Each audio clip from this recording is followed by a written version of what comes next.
Hi, D.G. Cameron here. Today we're going to discuss the antithetical interpretations of the APA standard. There are three main manufacturers in the United States: Medcraft, MECTA, and Somatics. We previously spoke about MECTA and Somatics and how they cover up the power of their devices. But now we're going to speak about Medcraft. Medcraft is the oldest machine company in the United States, the oldest ECT machine company in the United States. Their machine, the B24 sine wave, was supposed to be banned when the new brief pulse device came into being, but it never was so. Even so, they created a brief pulse device themselves, and this brief pulse device can tell us a lot about the Medcraft Corporation. Moreover, what's important about what we're going to look at today is that there is an APA standard, and it allows 110 maximum joules, and MECTA and Somatics interpret it one way, whereas Medcraft interprets it in a completely opposing manner. Even though all three companies claim the devices are comparable, this is a lie. So let's first review the American Psychiatric Association standard, the 1982 standard, which all machines were supposed to abide by after the investigation by the FDA between 1976 and 1982. We can see that it allows a maximum of 110 joules, and we can see that it allows a maximum of 1.1 times threshold. That's what we mean by this MTTLOI, multifold threshold titration level output intensity. This 1.1 times threshold means that it's enough electricity to induce an adequate convulsion, but just a little bit over that. That would be minimal stimulus. We also know the threshold outputs for the brief pulse machine, which is 1 joule for the 10-year-old and 100 joules for the 100-year-old. In the next recording, I'm going to show you how I derive these numbers. For now, it's important to understand that the APA standard confined these brief pulse machines to just over threshold, and these are the amounts that we get because we know the age-related thresholds of every age category. So the APA standard consists of what I call an equivalent ratio rate rise ceiling of 70 joules at 220 ohms, which ensures age-appropriate gradation generally, and a 110 joule ceiling stipulation for all brief pulse devices. So based on a 100 joule minimal stimulus output required to induce an adequate seizure in all 100-year-old recipients, the APA standard is based on a 1.1 threshold output, or multifold threshold titration level output intensity for all age categories. We know this because the APA standard allows for 110 joules, and we know that 100 joules is the minimum output required to induce an adequate seizure in all members of the 100-year-old age category. And so we know that's a 1.1 threshold output. It's limited to that.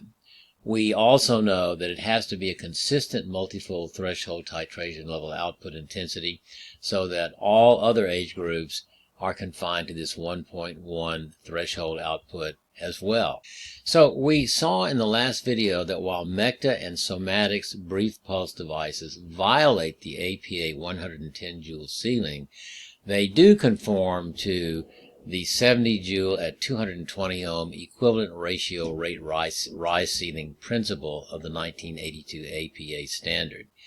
That is, they practice gradational output relative to the age-related threshold outputs. You can see that if we simply cross-multiply and put in different impedances, which would be different resistances to electricity relative to the age group, that the amount of output that you can emit will differ. For instance, for somebody with a lesser resistance to electricity, such as the 10-year-old child, only has 50 ohms of resistance to electricity, it would confine the output to a much smaller amount. And so this is the gradational insurance principle of the 1982 APA standard, which MECTA and Somatics devices adhere to. What they violate is the 110 joule ceiling. For instance, they allow their second generation devices to emit up to 259 joules. For the JRSR2 and JRSR1, these are the MECTA devices, they allow 259 joules, which is about 2.5 times the APA standard. Whereas the Somatics device, a very similar device, allows up to 252 joules, also 2.5 times threshold. And they allow that 2.5 times threshold in all age categories. So they violate the APA standard in that way. And remember, there are third generation devices which double that output. On the other hand, we can see that both MECTA and Somatics deliver a uniform threshold output, a uniform multifold threshold titration level output intensity, and so they do deliver gradational age-related outputs, even though they violate the 110 joule ceiling, as well as the 1.1 multifold threshold titration level output for all age categories.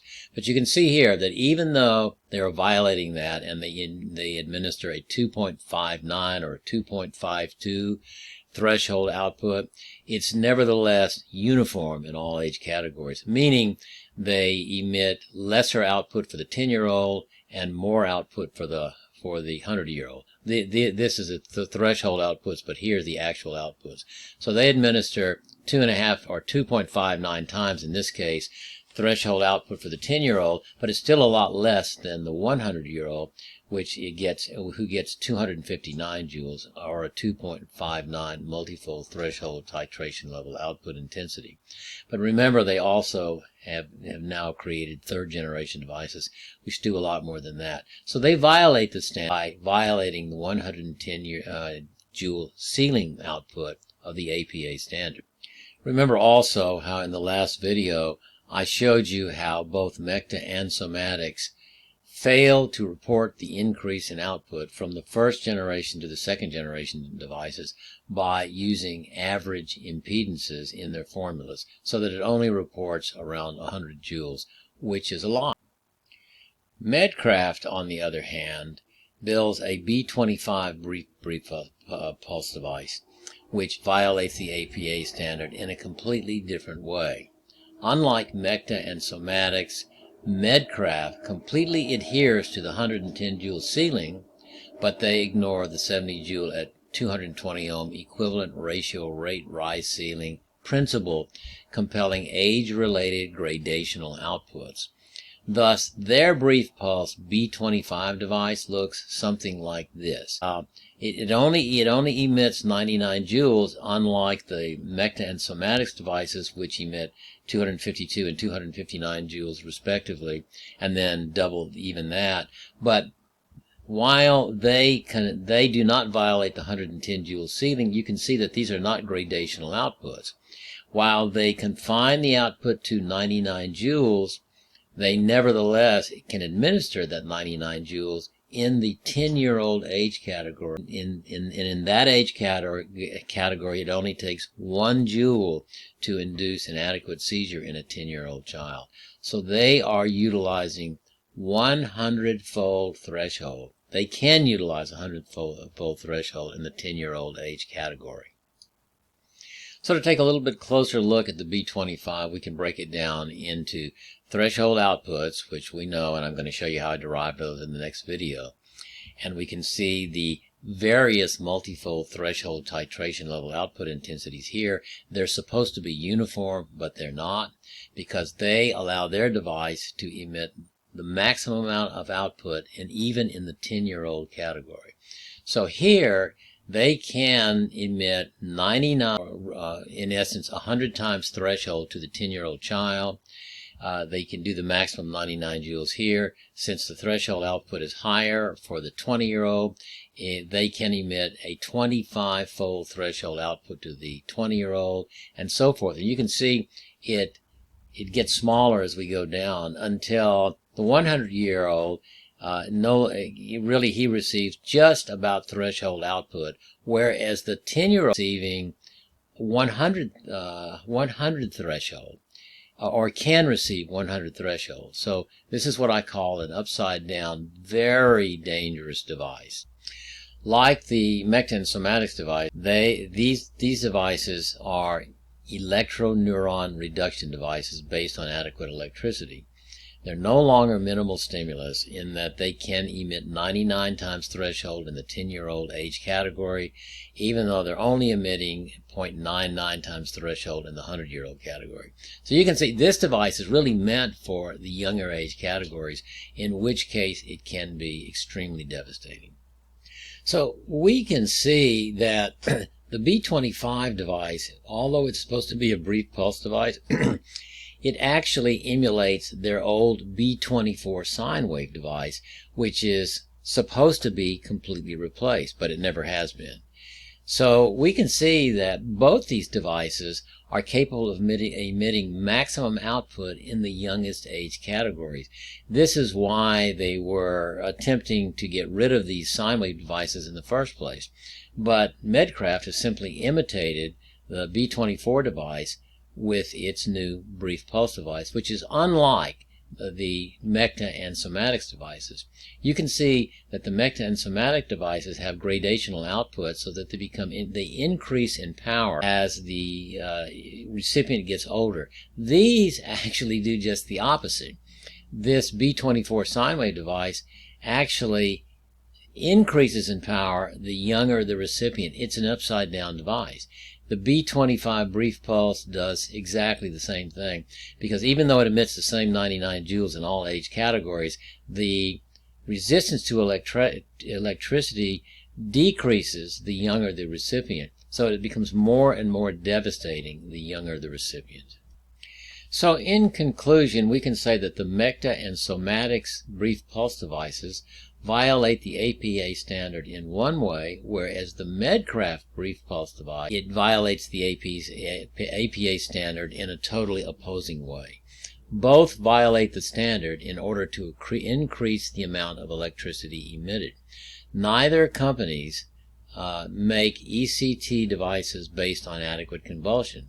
These are now ENR devices based on adequate electricity, and they are made this way in order to destroy tens of thousands of neurons, without which administrators of the devices do not get the change in behavior or the temporary antidepressant effect they look for.